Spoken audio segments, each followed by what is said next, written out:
نہ ہم نشین، نہ حاشیہ نشین، کوئی نہیں ہوگا۔ واتخذوا من دون اللہ آلہۃ، انہوں نے اللہ کے سوا کو اختیار کر لیے ہیں اپنے معبود، لیکونوا لہم عزا، تاکہ وہ ان کے مددگار بنے، ان کے لیے سہارا بنے، پشت پناہ بنے، اللہ کے ہاں انہیں کچھ چھڑا سکے عذاب سے۔ کلا، ہرگز نہیں۔ سیکفرون بعبادتہم، وہ تو ان کی عبادت کا انکار کریں گے، جیسا کہ پہلے بھی آ چکا ہے۔ وہ فرشتے ہوں، اولیاء اللہ ہوں، انبیاء ہوں، حضرت عیسیٰ ہوں، شیخ عبد القادر جیلانی ہو، کوئی بھی ہو، ان کا تو مانگو تو کفر کر دے گا، تم کیا کہہ رہے ہو، ہمیں تو معلوم بھی نہیں تھا کہ تم ہم سے دعائیں کرتے رہے، ہمیں سمجھتے رہے کہ ہم تمہیں چھڑا لیں گے۔ سیکفرون بعبادتہم، وہ انکار کریں گے ان کی عبادت کا۔ ویکونون علیہم ضدا، اور وہاں ان کے مخالف ہوں گے، انہیں وہاں پر پروسیکیوٹ کروائیں گے۔ الم تر انا ارسلنا الشیاطین علی الکافرین تعوذهم عزا، کیا تم نے دیکھا نہیں کہ ہم کافروں پر شیاطین کو بھیجتے رہتے ہیں؟ یعنی یہ کہ یہ شیاطین جن جو ہیں یہ ان پہ حملہ آور ہوتے رہتے ہیں اور انہیں خوب ابھارتے رہتے ہیں گناہوں کے اوپر، اور انہیں اور سرکشی کے اوپر آبادہ کرتے رہتے ہیں۔ وجہ کیا ہے کہ خود انہوں نے شیطان کی رفاقت کو اختیار کی ہے۔ فلا تعجل علیہم، اب یہ مضمون یہاں دوسری مرتبہ آ گیا، عجلت نہیں، فلا تعجل علیہم۔ ایک تو فرمایا قرآن مجید کے ضمن میں عجلت نہ کیجیے، اس کی جو بھی تنزیل ہے وہ اللہ تعالیٰ کی حکمت کے تحت جو اس میں تدریج ہے اسی کو آپ سمجھیے کہ خیر اسی میں ہے، آپ کا شوق اپنی جگہ ہے، لیکن یہ کہ ایک دوسری بات فلا تعجل علیہم، ان کے بارے میں بھی آپ جلدی نہ کیجیے۔ ایسا نہ ہو کہ آپ کے دل میں یہ خیال آئے کہ اب ان کفار مکہ کی رسی جو ہے مزید دراز نہیں ہونی چاہیے، اب ان کو پکڑ لیا جانا چاہیے، انہوں نے حد کر دی ہے۔ جس طریقے سے کہ حضور کو ضد کیے ہوئے تھے وہ ہم دیکھتے چلے آ رہے ہیں سورہ انعام سے، لیکن اے نبی جلدی نہ کیجیے۔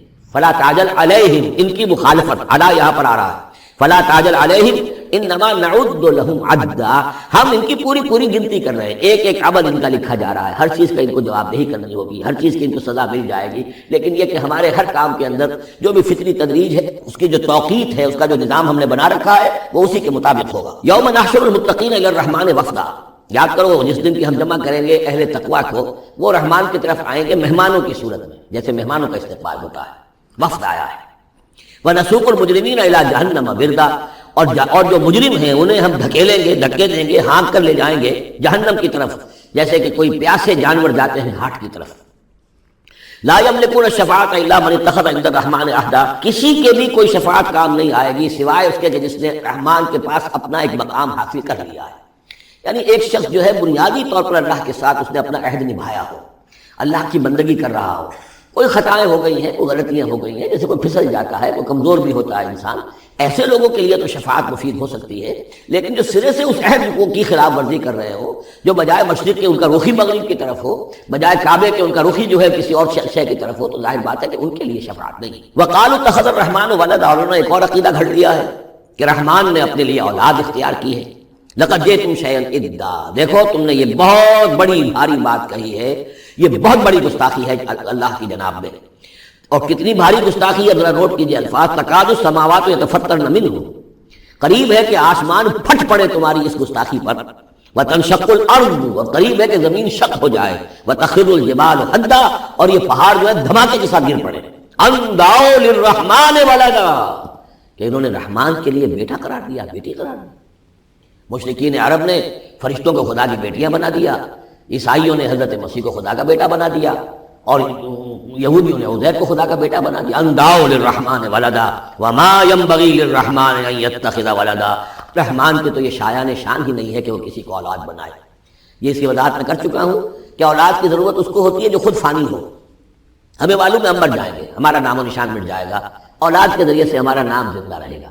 یہ اصل میں ایک اپنی ہی تسلسل انسان سمجھتا ہے کہ میری ہستی کا تسلسل ہے، میری اولاد گویا کہ میرا اپنی بقا کی ایک شکل ہے، اس لیے کہ یہ انسان کے اندر ہے۔ مجھے یاد ہے جب ہم پڑھتے تھے کالج میں تو الفا ایک کمپنی ہوتی تھی لاہور میں، جو فائل کورز وغیرہ بناتی تھی نوٹ بکس کے، تو اس میں پیرامڈس کے عنوان سے جو بہترین الفاظ لکھے ہوئے تھے ابھی مجھے یاد ہے، still and resolute, calm and self-possessed, still and resolute, the pyramids echo unto eternity, the defiant cry of man's will to survive and conquer the storms of time۔ کہ یہ جو ان لوگوں نے فرائضہ نے اتنے بڑے بڑے پیرامڈز بنا دی، کیا کے لیے بنا دی؟ تاکہ ہمارا نام رہے، ہم تو نہیں ہوں گے، نام رہے گا۔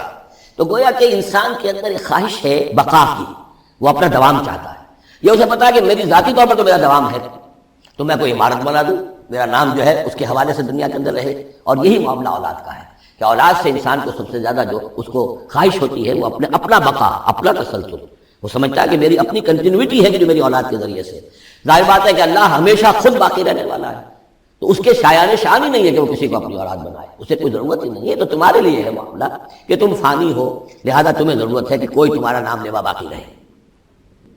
وما ينبغي للرحمن ان يتخذ ولدا ان كل من في السماوات والارض الا آتي الرحمن عبدا، نہیں ہے کوئی بھی آسمانوں اور زمین میں کوئی بھی مگر یہ کہ وہ حاضر ہوگا رحمان کی عدالت میں بندے کی حیثیت سے، کسے باشد، جبکہ ہمیں معلوم ہے کہ محمد رسول اللہ صلی اللہ علیہ وسلم بھی حاضر ہوں گے تو بندے کی حیثیت سے، عبدہ و رسول، عبد۔ اور حضور فرماتے ہیں کہ اس روز میدان حشر میں لواء الحمد بیدی، میرے ہاتھ میں ہوگا حمد کا جھنڈا، اور اس روز جو میں حمد کروں گا اللہ کی وہ آج نہیں کر سکتا۔ اللہ تعالیٰ کی حمد بیان کریں گے محمد رسول اللہ عدالت خداوندی میں کھڑے رہ کر۔ تو معلوم یہ ہوگا کہ جو بھی آئے گا بندہ بن کر آئے گا، وہ عیسیٰ ہو یا عیسیٰ ابن مریم انت قلت للناس اتخذونی وامی الہین من دون اللہ، سوال کیا جائے گا کہ نہیں؟ تو فرمایا کہ ان کل من فی السماوات والارض، یقیناً کوئی نہیں ہے آسمانوں اور زمین میں، الا آتی الرحمن عبدا، مگر وہ رحمان کی خدمت میں آئے گا، حاضر ہوگا بندے کی حیثیت سے۔ لقد احصاہم، اس نے ان سب کی گنتی کی ہوئی ہے، ان کا پورا احاطہ کیا ہوا ہے، کوئی چھپ نہیں رہے گا، کہیں بچ کر نہیں رہ جائے گا۔ عدہم عدا، اور ہم نے پوری گنتی رکھی ہوئی ہے۔ وکلہم آتی ہے یوم القیامت فردا، اور قیامت کے دن یہ سب کے سب آئیں گے تو ایک فرد کی حیثیت سے، انڈیویجول کیپیسٹی میں محاسبہ ہوگا۔ نہ ماں باپ ساتھ ہوں گے کوئی شفاعت کرنے کے لیے، کوئی گڑ گڑانے کے لیے، نہ اولاد ہوگی، نہ شوہر کے ساتھ جوری ہوگی، نہ جورو کے ساتھ شوہر ہوگا، کچھ نہیں۔ ہر ایک شخص نفسی نفسی، اپنی جان۔ وکلہم آتی ہے یوم القیامت فردا، میری جو کتاب ہے سابقہ اور موجودہ مسلمان امتوں کا ماضی حال اور مستقبل، اس میں ایک چیپٹر ہے قرآن کا قانون عذاب، کہ عذاب جو قوموں کے اوپر آتا ہے وہ دنیا میں آتا ہے، آخرت کا عذاب جو ہے وہ افراد کے لیے ہے۔ محاسبہ اجتماعی جو ہوتا ہے وہ اللہ کا دنیا میں ہوتا ہے، لیکن آخرت کا حساب وہ جو ہے محاسبہ انفرادی ہے۔ ان الذين امنوا وعملوا الصالحات سيجعل لهم الرحمن ودا، یقیناً جو لوگ ایمان لائے اور جنہوں نے نیک عمل کیا، قریب رحمان ان کے لیے محبت پیدا کر دے گا، یعنی لوگوں کے دلوں میں محبت ڈال دے گا۔ یہی ابو بکر ہوں گے جن کا نام کس تعظیم سے لوگ لیا کریں گے، کس محبت سے لیا کریں گے۔ یہی بلال ہوں گے جن کی جو تعظیم ہوگی، جن کی کتنی محبت کی جائے گی۔ ابھی ذرا وقت ہے، کٹھن ہے۔ سیجعل لهم الرحمن ودا، حدیث میں بھی آتا ہے کہ اللہ تعالیٰ جو ہے اپنے کسی بندے سے محبت کرتا ہے تو پہلے فرشتوں کو، جبرائیل سے کہا جاتا ہے کہ میں اپنے اس بندے سے محبت کرتا ہوں، اعلان کر دو۔ وہ فرشتوں میں اعلان کرتے ہیں، ان کے دل میں اس کی محبت ڈال دی جاتی ہے، پھر عام دنیا میں اور لوگوں کے اندر اس کے دل میں اس کی ایک محبت ڈال دی جاتی ہے۔ فَإِنَّمَا يَسَّرْنَاهُ بِلِسَانِكَ، یہ آیت بڑی اہم ہے۔ تو ہم نے اس قرآن کو یسرنا ہو، اس کو قرآن کو آسان کر دیا ہے، بلسان کا، آپ کی زبان پر یا آپ کی زبان کے ساتھ، یعنی عربی زبان میں۔ یہ بہت آسان ہے، بہت ہی ستھری زبان ہے، سادہ زبان ہے، جس کو ہم کہتے ہیں کہ سہل ممتنع، اس کے اندر ثقالت نہیں ہے، بوجھل پن کا نہیں ہے، بہت بھاری برکم الفاظ، کہیں کہیں شاذ آئے ہیں، ورنہ عام طور پر قرآن مجید جو بڑی سلیس زبان میں ہے۔ انما یسرناہ لسانک، بلسانک لتبشر بہ المتقین، تاکہ آپ بشارت دیں اس کے ذریعے سے متقیوں کو، وتنذر بہ قوما لدا، اور اس کے ذریعے سے انذار فرمائے۔ یعنی آپ کی دعوت کا مرکز و محور اور آپ کا آلہ جو ہے، اعلی دعوت، اعلی انقلاب، وہ قرآن مجید ہے۔ انذار کیجئے قرآن کے ذریعے، تبشیر کیجئے قرآن کے ذریعے، تذکیر کیجئے قرآن کے ذریعے۔ فذکر بالقرآن من یخاف وعید، تذکیر ہو، واعظ ہو قرآن کے ذریعے۔ یا ایھا الناس قد جاءتکم موعظۃ من ربکم، اس سے بڑا واعظ اور کوئی نہیں۔ تزکیہ نفس و قرآن کے ذریعے سے، شفاء لما فی الصدور یہ ہے، سورہ یونس میں بھی آ چکا، سورہ بنی اسرائیل میں بھی آ چکا۔ وَنُنَزِّلُ مِنَ الْقُرْآنِ مَا هُوَ شِفَاءٌ وَرَحْمَةٌ لِّلْمُؤْمِنِينَ، تو قرآن مجید ہی در حقیقت دعوت اور تربیت کا اور تعلیم کا گویا کہ اس کا محور ہے، مرکز و محور۔